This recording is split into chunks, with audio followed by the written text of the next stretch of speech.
it's time that we get to talk to Quincy Mayor Thomas Koch for our weekly City Hall updates. Mr. Mayor, good morning.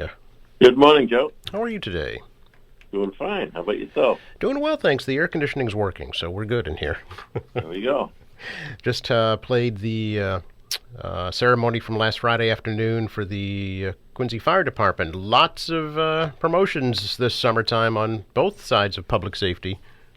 Yeah, it's a lot of changes, a lot of retirements, which then, of course, trip the promotional process. So it's a big day for the individuals, but also for their families. Sure. Is staffing where you'd like it to be now for both police and fire? Yeah, I mean, they're big departments, and there's always retirements or departures, Joe. So, just when you think you're there, all of a sudden there's 3 or 4 or 5 openings, Right. But that's just typical. We've tried to do a better job over these recent years is kind of staying ahead of it a little bit more, so we don't drop to the levels at times you do because of the retirement. So we know that there'll be folks leaving us. So the last few classes we've done a little bit bigger, recognizing that, so that when we are at a full capacity, manning, then we truly are. Mm-hmm. So we'll watch it closely, but we're in good shape right now. Just good news.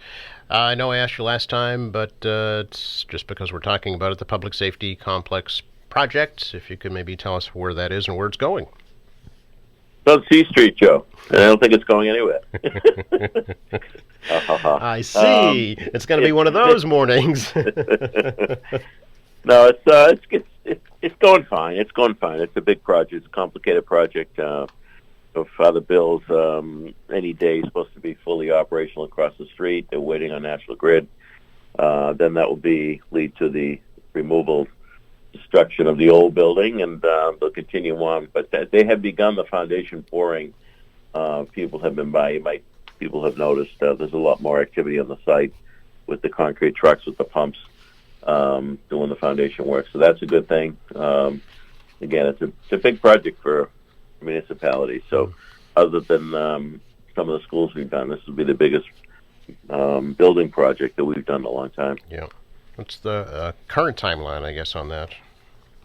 I think we're looking at early 2025, spring 2025, I think. Okay. So, and the plan is still to keep the current building until the new one is complete and then transition over?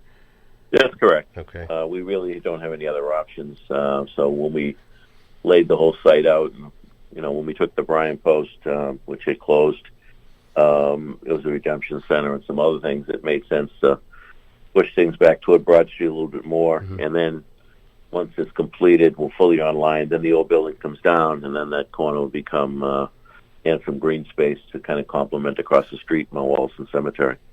And is the intersection, the Broad Street Southern Artery reconfiguration, is that all part of this project as well? It's kind of a separate piece. Okay. Joe, it's being looked at by the state. These major projects being to get any federal or state funding, they're going to be on what they call the TIP list. So it's going to go through a process, and it's underway now. I see.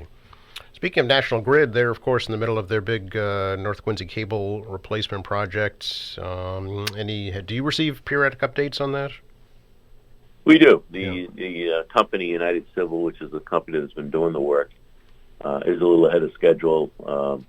Both the city and National Grid are pleased with their work to date. I know it's caused disruption on Southern Artery and Furnace Brook Parkway and Newport Avenue, and there'll be a little bit more, disruption. But in the end, it replaces, I think it's 115,000 volt line that runs through our city from Field Street all the way down around State Street. Mm-hmm. And it's a very, very important piece of infrastructure to serve the electrical needs of the city. So no one was looking forward to it in the sense of the disruption. But at the end of the day, when they finished, that's going to be strengthening our infrastructure when it comes to electrical service. Sure. Can we talk a little bit, Mayor, about some of the items on today's Stormwater Advisory Committee agenda? Some pretty big items, too. Restoration projects that have been underway or already completed.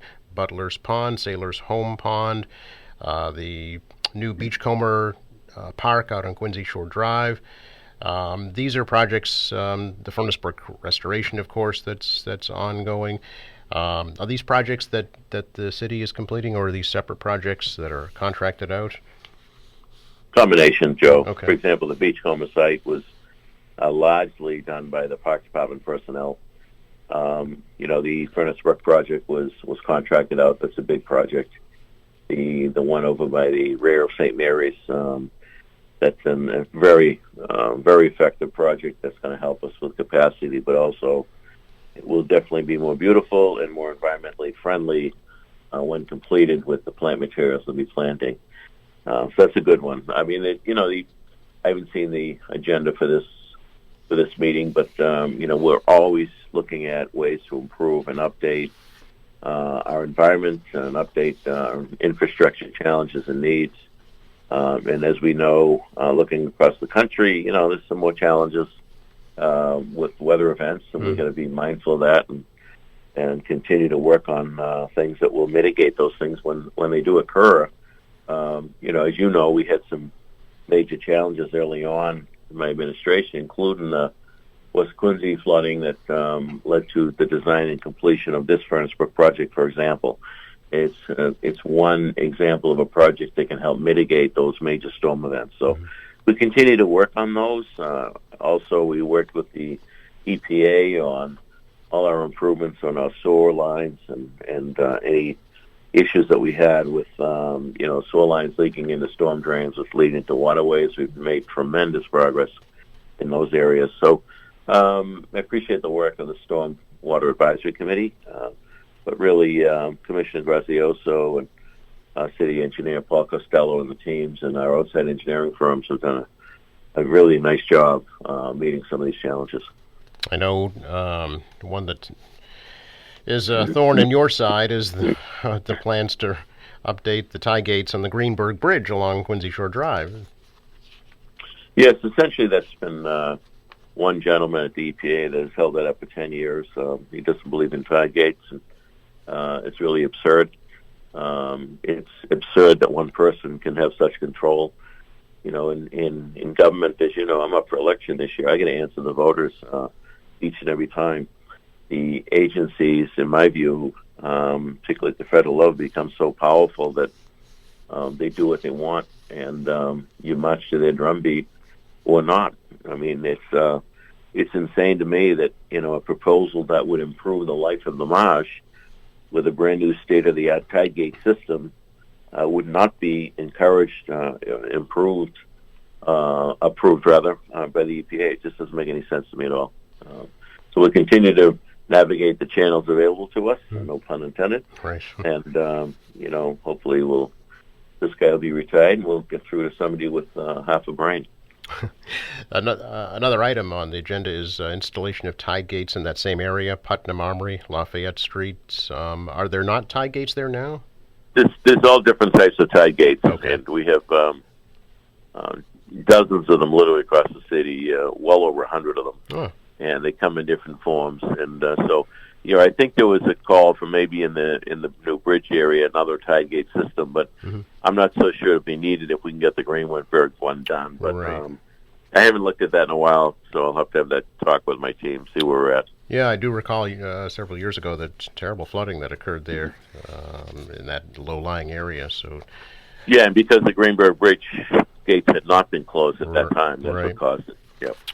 Mayor, you mentioned you are up for re-election this year, of course. There is no preliminary for the first time in 16 years, the city clerk tells me. What do you make of that?